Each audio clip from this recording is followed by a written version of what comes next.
How's it going, Nacho Nation? NachoBiz245 here, and welcome to part 1 of the introductions plus clarification of the rules for the Battle of the Brands. What's going to happen in this video is I'll be nice and brief. We're going to start introducing the first few cars. I say few, there's like 120 of the buggers. I haven't been counting, but there's a lot. We're going to introduce the first batch of cars and then save the next batch for part 2, because unfortunately Share Factory can't contain every single car that I'm going to be introducing, well, me and Ben are going to be introducing in one video, which is very annoying, but get 2 videos out of it at least. But yes, that's what's going to be happening. Guess what's going to be happening? The first batch of cars are going to be introduced, so we're going to be learning about the history of the competitors, and we're also going to be going over a redo of the rules because I have decided to change 1 or 2 things since the first announcement, since the trailer. So here we go. In the previous video you would have heard me say this: the races themselves are going to last around about 15 minutes, or at least 15 minutes worth of laps. I know I could just do an endurance event and put 15 minutes, you know, on the clock and then see how long that lasts, but I want that to be a little bit more sort of, I suppose, variation. Right, these are going to be separate rounds of separate cars going around every single track apart from the off-road tracks in the game. Fuck that. What we're doing is we're doing 20 racing rounds. Okay, I won't reveal what the tracks are yet, but there are going to be 20 racing rounds. There's also going to be a drift round around the Suzuka East circuit and a time trial round around the Nürburgring Stroke GP circuit. All will be done by yours truly, so fuck. But yes, that's what's going to happen. 22 rounds, 1 drift, 1 time trial, other 20 are going to be all racing. Also, I said I was going to do a roughly 15-minute race length per round, and that was going to be determined by the laps. And I literally said I could just use the endurance format and do that, and I thought, no, I should have just done that in the first place. So what I'm going to do is going to have an endurance format, and each round is going to last 20 minutes. This is just so that each race that can have rain in it has enough time for, well, the rain to take effect. You know, I want to see, you know, all different cars do different tactics. You know, someone pits in and someone doesn't, you know, just to give a little bit of spice to the races. And also, this car here, the Nissan GTR safety car, is just for novelty's sake going to run the first lap behind the field. And I know what you're probably thinking: it's a Nissan GTR. I mean, yeah, sure, it's fast, but it's not going to be able to keep up with the Group C machinery. Do not worry. With 1,021 brake horsepower and less than 1.3 tons, this thing is plenty fast enough. So to summarise, strictly AI drivers, 20-minute races using the endurance format, will use rain wherever possible, commentary, 22 rounds, 20 racing, 1 drift, and 1 time trial. And just for novelty's sake, this safety car will follow the group for the first lap, and if any first lap incidents occur, this safety car will be right there to do absolutely nothing apart from park next to it. Okay, now that we've gone over the rules, let's go over the cars. And we start off with Team Abarth. Representing Abarth for the road car round, we have the Abarth 500. Used to be known as giant killers in the 50s and 60s, Abarth were known to outperform their rivals and punch well above their weight. Formed by Carlo Abarth, a former driver and engineer of both 2- and 4-wheeled vehicles in the 20s, and later went on to become Fiat's tuner. Based on the previous generation Fiat 500, this Abarth 500 has an enlarged grille, more sporty bumpers, side skirts, and 17-inch alloy wheels, and and is capable of competing with cars twice its price. Was designed by Centro Stile. Also, just look at it. It's a cute little marshmallow. You can't hit on it, you heartless bastard! The Abarth 695 Assetto Corsa. Designed for track racing, the Abarth 695 Assetto Corsa depicts the continuity of the historic 695 brand that came into being in 2009 with the 695 Tributo Ferrari. The car also appears as the evolution of the Abarth 500 Assetto Corsa, the mean little they call it. The Abarth 695 Assetto Corsa is characterised by an aggressive front decorated with a badge bearing the Abarth logo, and underneath a broader bumper complete with aerodynamic spoiler and screen printed grills instead of the plastic masks of the standard version. AFEELA, a collaboration between Sony and Honda for the future of mobility. Unveiled at CES, the largest tech trade show in the world, earlier this year, this car employs the latest sensing technology and, rather terrifyingly, AI to, quote, expand the possibilities of movement. Which, if you ask me, if you're relying on the use of AI for movement, it might just move you into a tree. Nevertheless, it includes features that optimize a natural driving experience and a personal mobility agent, which will communicate intelligently with the driver and their passengers. I'm guessing that in this tournament, it'll be telling the driver to go faster quite a lot. On the road, however, the media bar at the very front of the car, as you can see there, works as an external communication device, while the dashboard provides in-car entertainment. Alfa Romeo Giulia GTA-M. The GTA stands for Gran Turismo Algerita, which is the famed racing variant of the 1965 Alfa Romeo Giulia Sprint, which frequently won the touring car championships in Italy and throughout Europe. This aggressive but numbered version of the Giulia saloon continues its legacy with its performance of spirit, large front grille, widened wheel arches, and usage of carbon fibre for aero elements, and even the Alpha Shield gives the Giulia an air of said performance unlike much of its rivals. Exclusive to Gran Turismo, this is a Grade 3 racer based upon the 4C. Wheelbase is 110mm longer, the overhang's been extended by 30mm, and is apparently a very smooth driving experience even at high speeds. Well, same looks apart, doesn't it? Alpine A110. The modern day revamp of the original A110. The straight 4 engine mounted in the middle provides a 246 brake horsepower. It weighs a measly 1,100 kilograms thanks to an aluminum chassis, and the famous handling is worthy of the A110 title. The Alpine A220 represents Alpine in the race car round. It's hard to believe that a Le Mans prototype also competed in rallies, but this Alpine A220 did exactly that. A successor to the Alpine M series, which performed well at Le Mans in the 1960s, it features a mid-mounted 3-litre V8 engine designed by Gordini, I can't remember how you pronounce that name. However, it unfortunately never really made much of a mark at Le Mans, but it would go on to compete in the world of rallying, which is a very unique challenge for such a car. This car has been dramatically shortened, has had its tail dramatically shortened, for rally racing, making it very, very rare. And it was also the last car Alpine devised before becoming part of Renault.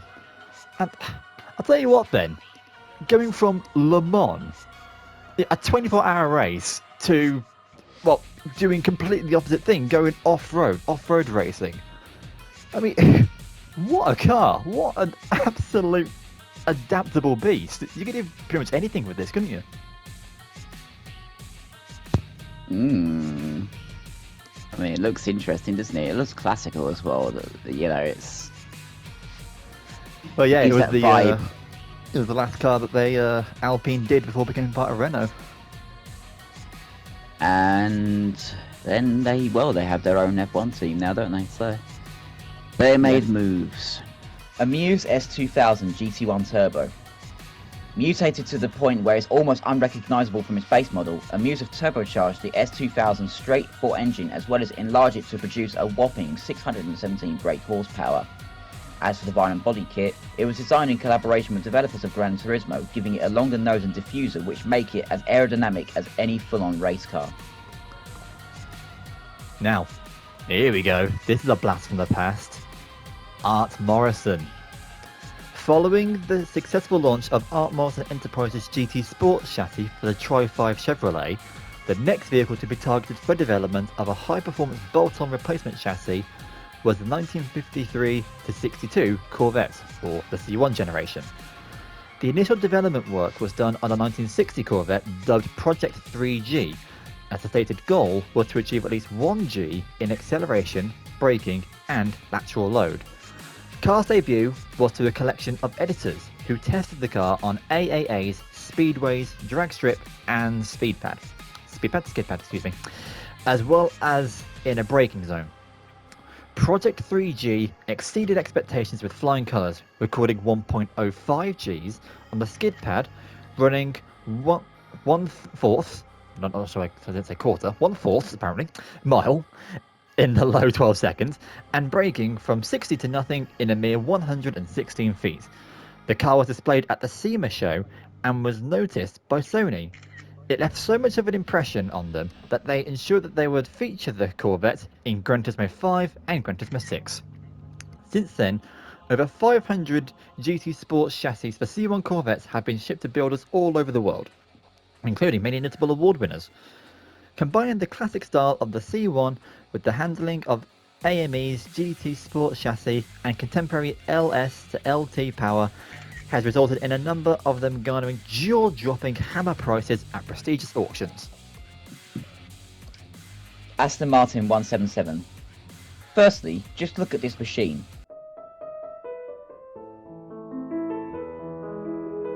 The 177 features a full-on carbon fibre monocoque chassis and push-rod suspension like on modern racing machines, and an almighty, naturally aspirated V12 produces 749 brake horsepower. The name also refers to the amount of units built, 77, which means if you crash one, it will be renamed to the 176, I guess. With over a century of history and the backing of Red Bull Racing, let's just say Aston Martin knew what they were doing with the Valkyrie. Adrian Newey, who coincidentally has just moved to the Aston Martin F1 team, one of the greatest designers in the history of F1, was put in charge of the aerodynamics. A 6.5 litre naturally aspirated V12 engine puts out over 1,000 horsepower at 10,500 RPM. The regular version of the Valkyrie is road legal, but if you've taken note of the livery, you already know this is not the regular Valkyrie. This is based off of the specs for the AMR Pro version, a car which has very ambitious plans for one particular track, the Nürburgring in Germany. The AMR Pro intends to take the lap record away from the Porsche 919 Hybrid Evo. A lap of 5 minutes 19.546 will be its target. This is the kind of performance that can be expected of this monster. And Ben, do you think we could be looking at the winner of its category already? Well, I don't know, man. I mean, it's a very close competition between all of them, but it's definitely got, to say the least, it's definitely a contender to be up there amongst the best. So we'll see how it performs against the other guys in the races, and yeah, I mean, it certainly looks the part, doesn't it? It certainly does look the part. Look at all those screens. I mean, wouldn't you think you'd get distracted with all those screens? Plus, with a V12 revving at 10,500 RPM, it's not exactly going to be quiet, is it?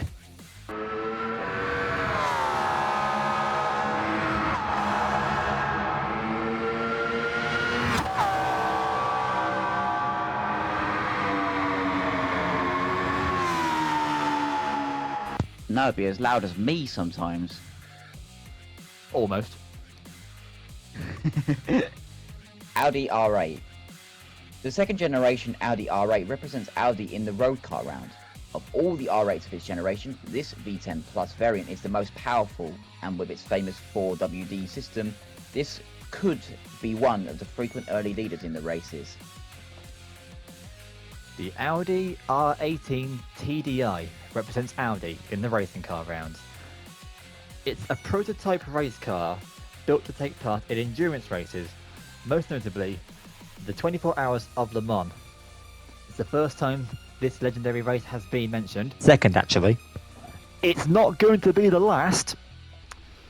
This model continues the lineage of diesel-fueled racers like the R10 in 2006 or the R15 in 2009. But main difference between those machines and this is that this R18 has a closed cockpit design, the first car to have such since the R8C in 1999. Audi's last car, the R15, produced 591.7 brake horsepower from its 5.5 litre turbocharged V10, but the R18 produces a little over 530 brake horsepower from a 3.7 litre turbocharged V6. So, why the downgrade in power? Well, a few reasons actually. The main reason was Audi were experimenting with a new hybrid system. Excuse me. Now, these hybrid systems are commonplace in many race cars today. Le Mans, F1, rally cars all run them these days, but this was a technology that at the turn of the previous decade was just starting to get its foot off the ground. This required the car to be as light as possible, which is why they went for a smaller V6 as opposed to a more powerful V8. They also made the whole body using a carbon monocoque, even going as far to make the whole gearbox out of carbon fibre. They were hoping that the combination of the hybrid system, lightening of the body, and the improved aerodynamics would be enough to make up for the lack of power. By tilting the engine by 120 degrees, they were able to lower the centre of gravity and improve the airflow from both sides of the engine. The R18 made its debut in May of 2011, and at Le Mans, as part of the Just racing team, Benoit Trullier, André Lotterer, and Marcel Fassler, apologies if I buggered up any of those, took the win by just shy of 14 seconds to Team Peugeot, and rarely does Le Mans get a closer finish than that. Autobianchi A112 Abarth. Originally debuting in 1971, this A112 has been tuned by the aforementioned Abarth group. After going through its various engine outputs of its overhead valve in line 4 from 57 to 106 brake horsepower, they finalised on a 70 brake horsepower output, as well as a later addition of 5-speed gearbox. The production ended in 1985. After Carlo Abarth got his hands on the little Italian Mini, he wasted little time in getting it prepped for rally events. It was entered into events all over Europe and even got its own racing series. This rally variant sports a safety cell, stripped interior, better brakes and tyres, a complete engine and gearbox overhaul, as well as extensive electrical rewiring and the necessary instrumentation for proper navigation and timing. BAC Mono. Inspired by single-seat Formula cars, the BAC Mono is a track and road beast. The fuselage tapers to the rear with huge side intakes and reroutes the airflow to go through and over the rear parts. It also comes with push-rod suspension shocks and fully exposed near rear suspension arms. The BMW M3 GTS E92.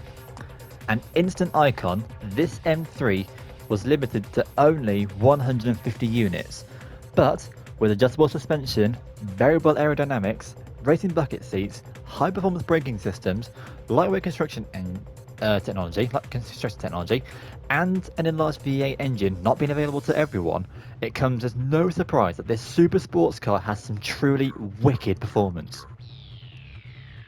BMW M6 GT3 Sprint model.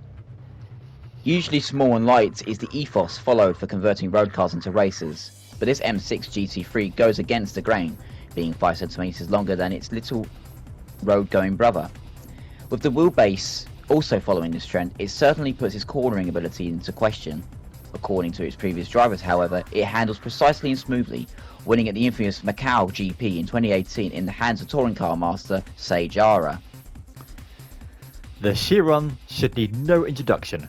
One of the most powerful production cars to ever hit the roads, and famously currently holds the unofficial world record for a production car, albeit another variant of the car. But while the speed of this behemoth is no doubt impressive, its near 2-ton frame will make it a handful in the turns. And Ben, do you think it'll be able to compensate for this? I think so. Yeah. You reckon? So. It's got over 1,400 horsepower. And you know, it's a well-known car. Everyone knows Bugattis, so you know, I'm fairly certain it will have quite a few fans behind its back. I can't see why it wouldn't. And you know, there's a lot going with it, so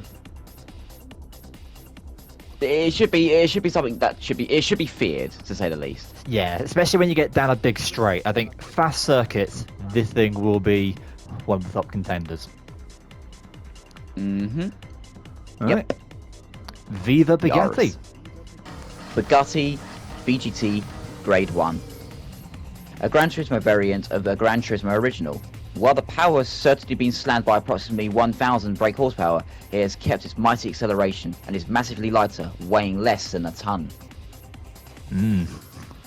A car as heavy as the Chiron, which is near 2 tons, is now less than a ton.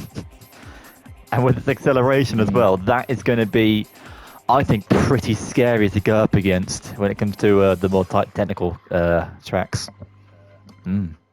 Willy. The Bulgari Aluminium VGT. This was a car that was involved with a great deal of controversy earlier this year, being free if you bought an admittedly nice looking watch for £4,000. This VGT was inspired by Bulgari's aluminium wristwatch from 1998. Reflecting the design and spirit of its name with its form, colouring and materials, it's a homage to the many concept cars of the 60s and 70s, the golden age of Italian carrozzeria. My apologies, Lady White, if I got that one wrong. And an expression of Bulgari's design philosophy. Yep, if you bought yourself a £4,000 watch, you got this car for free for the first month it was in the game. Why? Who would pay £4,000 for a watch so you get a free car for the first month it was in the game? Why? Where's the logic? Not really much. I mean, the watch itself looks lovely, but really? That's a marketing scheme that's going into polyphony these days? Oh well, Mr. Car's nice. Chaparral 2J. Built for the 1970 Can-Am racing series, the Chaparral 2J features an unmistakable set of fans powered by a single-cylinder 274cc engine, expelling air from beneath the bodywork to generate downforce, sucking the car to the ground. Occasionally being referred to as one of the fan cars, it allows the 2J to take turns at speeds otherwise unheard of for the time. In a mere 4 races it competed in, it was blinding, even taking pole position. But, like many innovative cars at the time, it was very unreliable, and before it could even finish a full race, the FIA had made rule changes regarding aerodynamics, making the 2J ineligible for any further competition. It's a sad case of what might have been. Had it been given time to develop, who knows what it could have become. Oh, ground effect and fan cars.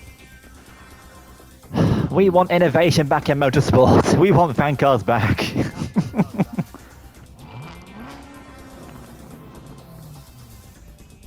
This noisy boy is the Chevrolet Corvette C7 ZR1. Occasionally referred to as the wide body, since it's significantly wider than the regular model to accommodate for its gigantic tyres, the ZR1 sports many intakes to feed the flow of air into the mini coolers of the car from nose to tail. The rear wing is a mainstay of the car for sure, but it's also available with a smaller wing for those who think the large one is overkill. Chevrolet Corvette C6 ZR1 LM race car. In Gran Turismo 5 and 6, you had the ability to turn certain cars into RM, also known as race modified. This is a replica of exactly that, which itself is a homage to the original C6 LM car.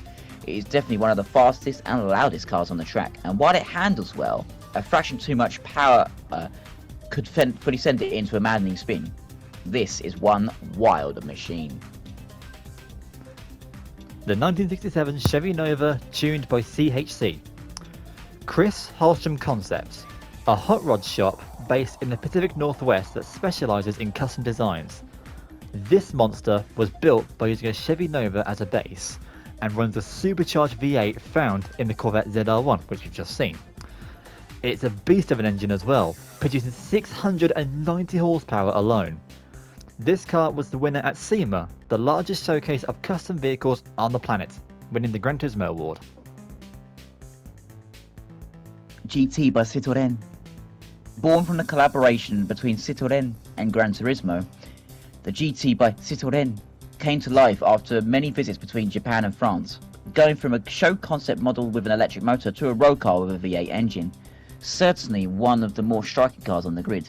It's little wonder that it attracted quite an audience at its unveiling at the 2008 Paris Motor Show. Citroën designer Takumi Yamamoto, was highly praised for the effort to, quite rightly, no surprise. A year after the concept car's unveiling, work began on turning it into a virtual race car. Takumi Yamamoto began work on designing the car again.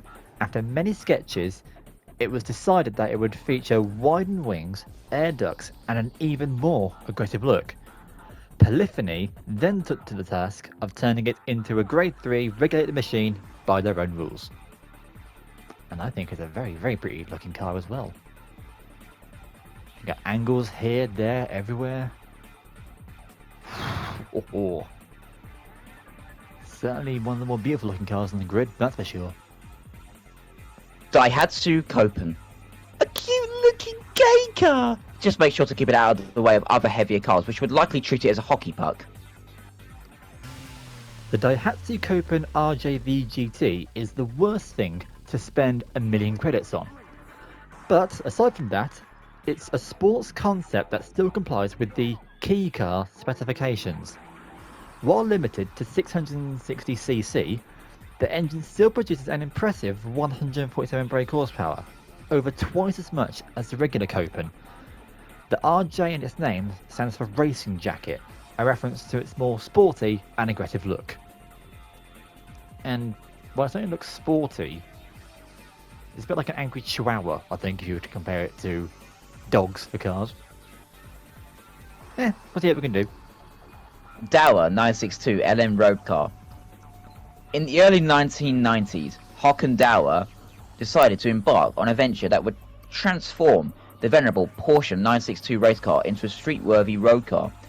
He wasn't the first to do this, and might not be the last, as Vern Schappen with the 962 CR and Koenig with their C62, and a few others who also attempted this with varying levels of success. What makes Dauer's car different was the support from the Porsche factory.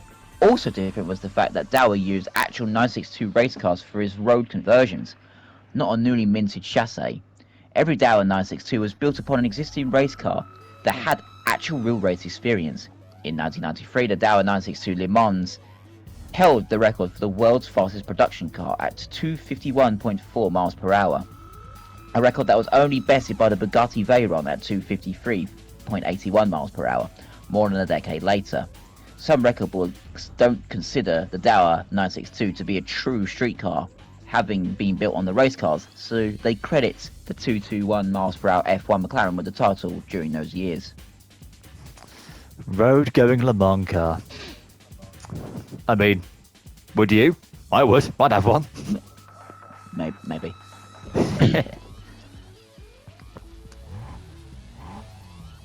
The Mangusta is Di Tomaso's second production car, debuting in 1966. Sporting a mid-mounted Ford V8, power outputs varied from 305 brake horsepower for the standard car and 229 brake horsepower for the American market. Weighing just shy of 1.2 tons and a top end of 155 miles an hour, and the engine providing good weight distribution, expect this hidden little gem in Italian's famed automotive history to be a front-runner of its field. Di Tomaso Mangusta SCCA Group 4. This is a very sparse bit of motorsport history. This is a Mangusta that raced in the Group 4 category of the SCCA in Florida. Chassis number 8HA1212 produced 500 brake horsepower, 655 Nm of torque, and weighed 1,250 kilograms, and topped out at approximately 180 miles per hour. Unfortunately, that is all our research managed to gather, as there's very little known about this vehicle. Yeah, says I looked after page after page after page after Google search, and even some books I tried to find. There was literally nothing, like next to no, like history for this car other than it did exist and it did race in that series. You all know what this is: the DeLorean, the Back to the Future car. Founder John Z. DeLorean was a former vice president of General Motors and oversaw the whole creation process of their only production car, the DMC-12. The company only lasted less than 2 years before it was acquired by a larger brand. This DeLorean is the Series 2 model, a remake imagined by the new DMC. Its key improvement was a well-needed engine upgrade, now producing 197 brake horsepower as opposed to the measly 130 produced by the first iteration. Dodge Viper TA.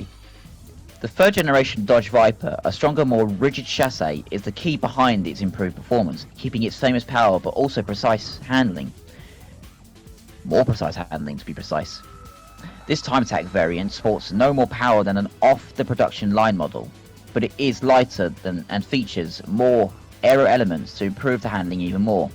With its famous power and further improved handling, it could prove to be a consistent all-rounder. To be precise. After its unveiling at the New York Auto Show in 2012, Dodge made their message very clear. The Viper was returning to racing. With its long nose, short deck body, flat bottom, and added wing, this had a monumental effect on the Viper's aerodynamics. It will no doubt aid this snake to achieving a rapid pace compared to its competitors. DS3 Racing. DS was created by the PSA group to resurrect the spirit of the Citroën DS19, and this DS3 was the first of this new generation. This car, however, is a million miles off the original DS from the mid-50s, aiming at the French chic more than anything else. Showy decorations and more complex shapes, along with the joy that hot hatches can bring, make this a fine choice for whatever task it is needed to fulfill. But the task of keeping up with or staying ahead of the rest of the field will be rather a big ask. The DS3 R3 rally car. This car meets R3 regulations, so it has a 1.6 litre turbocharged engine with 210 brake horsepower, a paddle shift gearbox, clever engine mapping that is changeable depending on what surface you're on, and an all-new multifunction dash. But it's also based on the DS3 road car, which means you can wander into your local Citroën dealer, buy a standard DS3, and order the €62,000 conversion kit from Citroën France. Then spend about 500 man hours converting the road car into a rally car. What could be easier? And in case you're wondering if that text sounds familiar, it does. I've got that from the Top Gear website.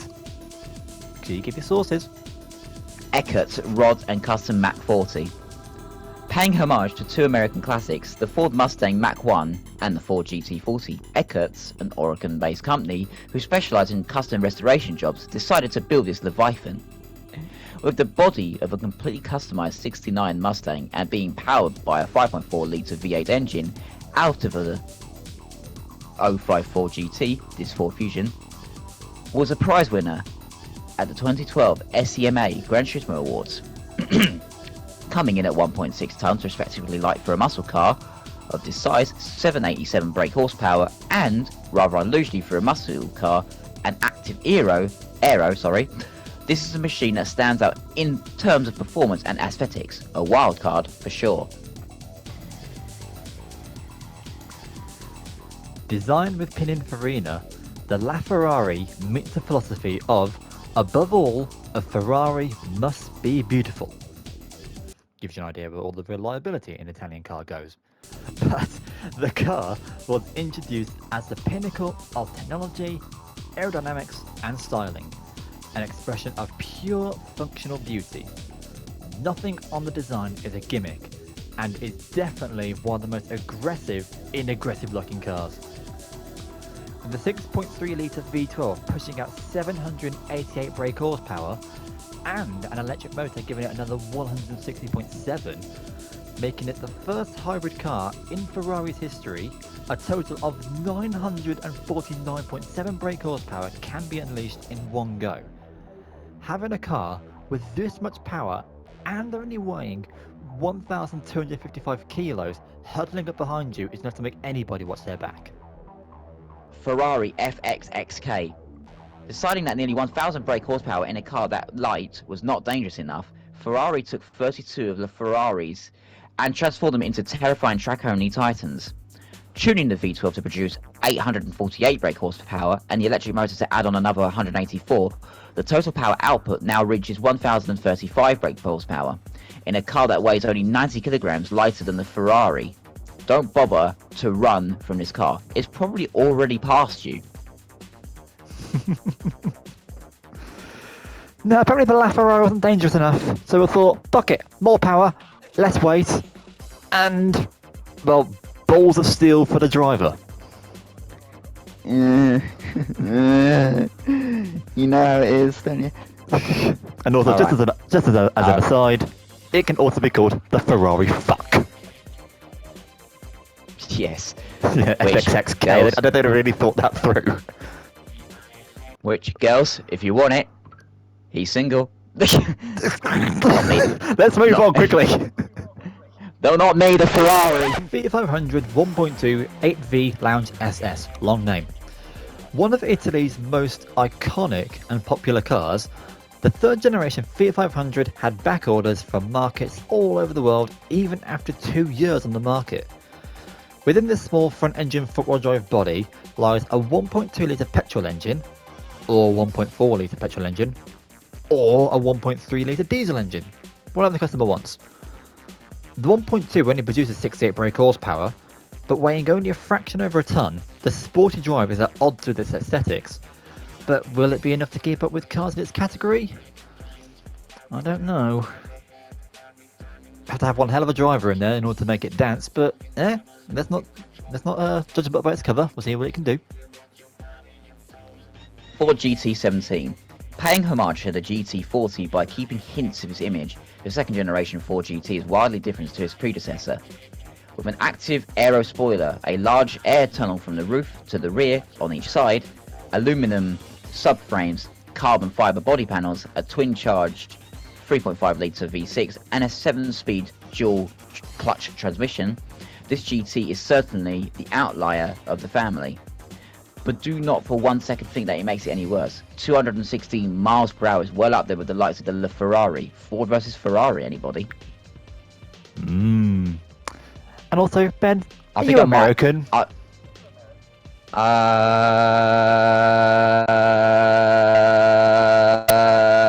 No, bruv.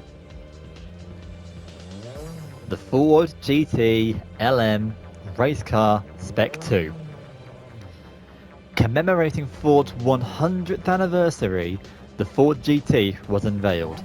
A modern-day road-going reimagining of its legendary Le Mans car, the GT40.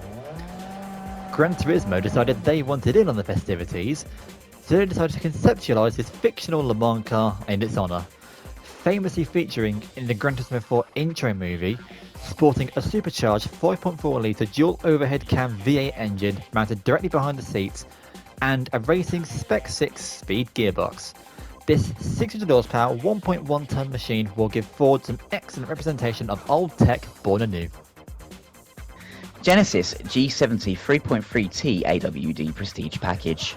A sports saloon from Hyundai's performance brand Genesis, the G70 shares its platform and much of its features with another fast salon, the Kia Stinger. It offers 3 engines, a 3.3 litre V6 twin turbo, a 2 litre petrol turbo, and a 2.2 litre diesel turbo, as well as 2 drives, rear wheel drive and 4-wheel drive. This model in particular has the 3.3 litre V6 and 4-wheel drive.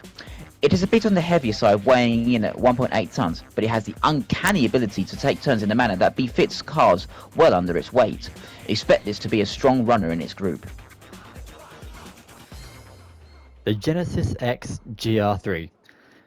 Having revealed the Genesis X concept in April 2021, Genesis also unveiled a racing version for Gran Turismo. It was originally designed to run an electric motor before switching to a more conventional internal combustion engine. Capable of shifting 542 brake horsepower in a dramatically lighter unit than the G70, looks to be a strong contender. GReddy Fugu Z. Built by the Fast and Furious actor Sung Kang, this Datsun Z, nicknamed the Fugu Z, sports a Rocket Bunny body kit, the RB26DETT engine out of a Skyline GTR, a custom-built dashboard and console for carbon signal, and a roll cage welded to the interior for extra strength. The Skyline car engine produces a 216 brake horsepower, but this car runs on an E85 IndyCar fuel, bumping its power up to 295 brake horsepower. As for its name, Fugu refers to the deadly poisonous pufferfish. Its poison can rip the life out of someone if not treated appropriately. This car is no different. In 2006, Philip Robles bought a 1992 Honda Civic and set about modifying it with his son Jesse. Their objective was to enter a car and compete in the regional time attack and time trial in the southwest of the US. 10 years went into taking the car to track days and resulted in them taking the time trial and time attack championships several times over like they wanted. Come 2017, Philip was asked to display his Civic at the SEMA booth of Mackin Industries, importer of tuning parts to the US. The car had the performance for sure, but it needed some exterior mods, installing a Pandan body kit from Japan, front and rear wing, carbon bonnet, reinforced roll cage, and completely stripping the interior until only a bucket seat remained. They then swapped out the engine for a Honda K24 inline-4 motor. It was presented at SEMA with a naturally aspirated setup, but since its appearance then, it has also added a turbocharger. This Civic has seen upgrade after upgrade since Phil got his hands on it. Doesn't sound like it was stopping anytime soon. GAC Maverick. Winner of the 2018 Best of Show award at the SEMA GT Awards, this 1971 Ford Maverick has truly monstrous power that even high-end brands struggle to match. Greening Auto Company have also dropped their ride heights, flared the arches, and lost their minds with the engine. Ford's famous 7-litre Windsor small block V8 has been teamed with 2 turbochargers. The result is now a mind-blowing 1,200 brake horsepower. However, the control logic of the engine can be switched, making a leisurely cruise through the town or city possible. Spring of 2019 saw the Maverick tackle a top speed challenge, managing to hit 202.748 miles per hour. A rare case of nostalgia and technology meeting, and a truly wild weapon in GAC's arsenal. Watch out. 1,200 brake horsepower. One must pray for the driver.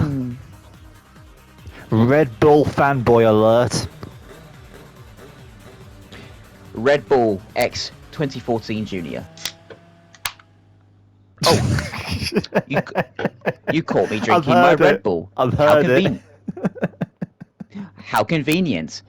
A collaboration between Red Bull Racing and Gran Turismo resulted in the Red Bull X series, and Adrian Newey, Chief Technical Officer of Red Bull Racing, and Kazunori Yamuchi, one of Gran Turismo's producers, worked together to create Red Bull X 2014 series, the fastest racing car on earth, untouched by any and all regulations. This is the entry-level car for beginners to the series. A naturally aspirated 2-litre inline-4 engine producing 246 brake horsepower, wrapped in a very aerodynamic body weighing just over half a ton. This will surely be a beast in the turns. Red Bull gives you wings. It took 7 tries, but he got there in the end. Yay! I'm really sorry to Yamanuchi, whatever your name is. Just so you know, all that is going in. Oh no! The Evo 9 tuned concept by Gran Turismo. A special build from Gran Turismo HD concept, this Evo 9 has been tuned to produce 543 brake horsepower, lightened to weigh just over 1.1 tons, and has been given a more aggressive body kit. Unfortunately, that is literally all the info we've got. We've got literally nothing more about this thing because it is so little known. HKS Drag 33 GTR. HKS, one of Japan's leading tuning manufacturers, created this machine to compete in drag races for 0 to 400 meter acceleration time. The base vehicle is Nissan's R33 Skyline GTR, which was specifically designed for drag racing. It runs on the well-known RB26 DETT engine as seen in its multiple Nissan muscles. The only difference is that this one produces a ridiculous 1030 brake horsepower. All other mods were naturally sourced at HKS themselves. They took this Goliath to Sendai Highland in East Japan, where it managed to clear 0 to 400 meters in just 8.333 recurring seconds at 165 miles per hour, 267 kilometers an hour. 7 years after production ended for the first generation NSX, the second generation appeared as a concept car, with the final production model hitting the dealers 3 years after, in 2015, at the Detroit Motor Show. Combining aluminium, high tensile steel and other highly advanced materials from nearly a decade ago, along with a carbon fibre body and all aluminium suspension, this car was certainly ahead of its time on practices used to build it. A twin-turbo V6 was used to power the rear and 2 electric motors power the front, making this a hybrid four-wheel drive car. This has been named the Sports Hybrid SH all-wheel drive, and it allows torque vectoring to control deceleration and drive force. This boosts the ability for the car to trace optimum racing lines and cornering in all speed ranges. Honda NSX Concept GT. Honda entered the racing variant of its latest toy into the GT500 class of the Super GT series, but it encountered an issue with the new 2014 regulations. It was too light, despite carrying 2 batteries. To ensure the NSX was not given an unfair advantage over its competitors, a minimum weight was set. And while they could keep their revolutionary hybrid system, they had to limit the output the assist system deployed and could only use it sparingly. Issues from the battery manufacturer in 2016 led them to competing in that season without the hybrid system entirely. This took a major toll on the car's performance. After finishing third in the 2015 series rankings with Aizawa Takuya and Nakomi Yamamoto at the wheel, they could only muster 12th by the end of 2016. The Hyundai Genesis Coupe 3.8. Sharing its platform with a luxury variant, the Genesis Coupe was given an FR conversion, 4-wheel independent suspension, and a choice between a 3.8 litre V6, like in this model, or a 2 litre inline-4 turbo. With many sports coupes these days shying away from rear-wheel drive, the Genesis quickly became a favourite with enthusiasts. It received an update in 2012, the exterior now being given a more sharper design, but also much more power. The 3.8 V6 now produced 345 brake horsepower, beginning to enter the realm of some supercar figures. The transmission also received a change, switching from a 6-speed manual to an 8-speed semi-automatic. Could very well be a pace setter for a class. Hyundai Genesis Grade 3. Just a race version of the Genesis. Literally no more info was given. The Gathers Droider Civic. International A-class professional motorcycle rider Satoshi Sugimoto began racing motorcars and labelled himself as a drider, a word he created by combining driver and rider. Sugimoto entered Japan's Super Taikyu Endurance Race Series with a custom-built Civic. He was paired with co-driver Yasukichi Yamamoto. Yasukichi, sorry, make sure I've read it right. The base car was an EK9 Civic Type R, released in August 1997. The Type R itself was based on the EK4 model, aka the SIR. The car was equipped with the more powerful 182 brake horsepower B16 engine. In addition to the engine upgrade, the Type R also received a significant amount of body reinforcement. However, this EK9 was quite heavy in race trim, and it was unable to produce the desired results on the track. In frustration, Honda ordered a special light body made especially for the Super Taikyu race, enabling the EK9 to demonstrate its full potential. In the 1998 Super Taikyu Racing Series, the car grabbed 3 class wins and 2 run-up finishes in its first 5 races. In the season finale at Fuji Speedway, they drove cautiously on a faulty drive shaft and limped to a 5th place finish after their main rollers had dropped out. As a result, Tsujimoto and Yamamoto put a 9-point lead on the second place team to seal their series title. And I gotta say as well, I love the livery. It's a lovely looking car. I think they chose well for the aesthetics. Infiniti Concept VGT.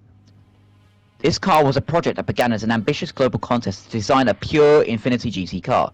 The eventual winner and design whose was used in Infiniti's design Beijing, described as part beauty, part beast. The shape is powerful, ambitious and sensual, a good achievement for the Chinese whose design language is still very new. However, the project leapt bounds ahead of a simple study of styling, now focusing on aerodynamics and engine performance.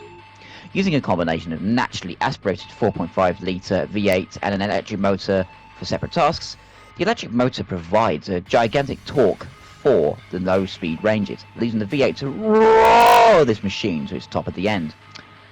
Function and form in one clever package here. What more could a driver possibly want? A nice looking car, perhaps. Yeah. Right. Okay, it's not really that ugly. Looks alright. Right. This fucking thing here, this bastard caused a great deal of stress in the logistics department for this tournament. But as for the car itself, well...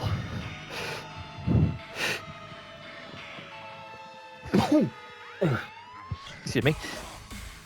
Well, Italdesign will rarely let you down for a car design with them being a design team. Literally, Italdesign, claim the name.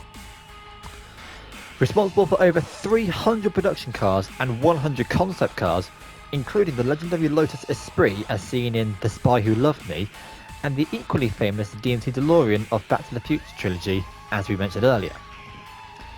The Exyno is a 21st century expression of their current design philosophy, taking inspiration from one of their earlier projects, the 2013 Italdesign Parcours, an all-road, mid-rear engine, compact GT. This Exyno features a multitude of settings for track, snow, off-road and urban.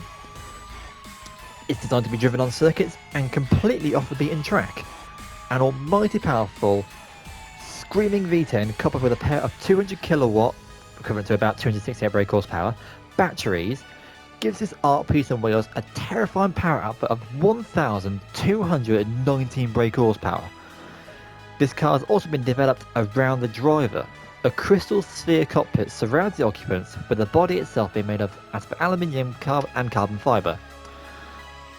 Just as a side note as well, the car has been dramatically downgraded for balancing purposes, so it's not 1,900, it's 903, and been given 200 kilograms worth of ballast just to, balance things out. Because of the problem which I talked about in the earlier video of this series. What a fucking prick this thing was to try and implement. You are. XJ220. The XJ220's initial outlay and eventual results were worlds apart from each other. When it debuted at the 1988 British International Motor Show, the XJ220 was to have a naturally aspirated V12, B4 wheel drive, and intended to become an eventual Group B rally car in the mind of Jaguar's chief engineer, Jim Randall. In reality, it received a 3.5-litre turbocharged V6 out of an XJR11 Le Mans car from TWR, developers of their Le Mans machines, and it was rear-wheel drive, and became a road-going Group C endurance racer.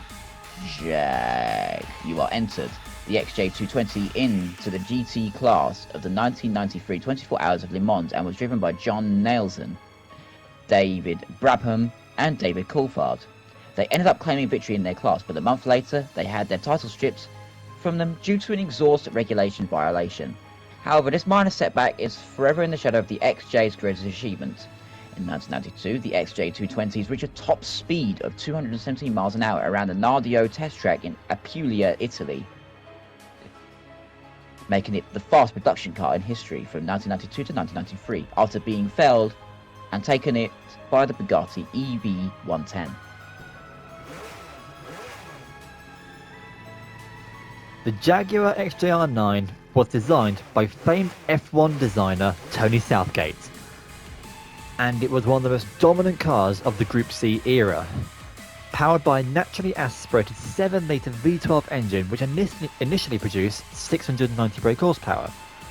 But after they learned that their competitors were switched to turbocharging, they fine-tuned their motor and eventually reached 749 brake horsepower. Jaguar were pretty apprehensive to switch into turbocharging, being famous for their supercharged and naturally aspirated engines. But its main advantages were its highly advanced aerodynamics, flawless stability control, and simple but durable structure. With hordes of fans cheering on the car and whole grandstands being submerged under waving Union Jacks, the XJ09s, driven by Andy Wallace, Jan Lammers and Johnny Dumfries, took a victory amidst a turbocharged field.